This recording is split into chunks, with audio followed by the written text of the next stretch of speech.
મારે આપને બહુ જ સાદા કહેવાય જેને એવા 12 નિયમો કહેવાના છે કે જે નિરોગી રહેવા માટે પૂરતા છે. આટલા બહુ સાદા અને સરળ નિયમો આપણે 12 જેટલા નિયમો પાળશું તો આપણે નિરોગી રહેશું. કારણ કે નિરોગી જીવન જીવવા માટે આપણી ભોજન વ્યવસ્થા એ મૂળભૂત માપદંડ છે. હંમેશા ભૂખ લાગે ત્યારે જ ભોજન લેવું જોઈએ અને તરસ લાગે ત્યારે જ પાણી પીવું જોઈએ. શરીર ઈચ્છે એટલું પાણી પીવું જોઈએ. ભોજન પછી થોડો આરામ કરવો જોઈએ અને ભોજન કર્યા પછી 100 ડગલા ચાલવું જોઈએ.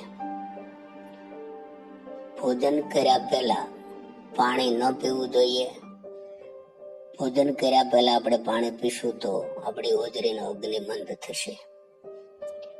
ભોજન કર્યા બાદ તરત જ પાણી ન પીવું, ખોરાક પચશે નહીં.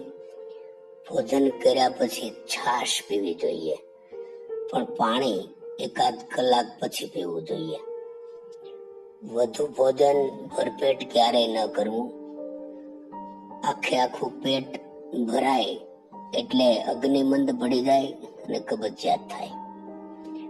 ભોજન ખૂબ ચાવીને ખાવું જોઈએ. તાવ જેવું હોય, અરુચિ જેવું હોય, શરીર કળતર અનુભવતું હોય ત્યારે ભોજન ન લેવું જોઈએ અથવા તો હળવો ખોરાક લેવો જોઈએ જેમાં મગ છે, મગનું પાણી છે, ઢીલા ભાત છે અથવા હરહરી ખીચડી છે. આવું બહુ ઓછા પ્રમાણમાં લેવું જોઈએ.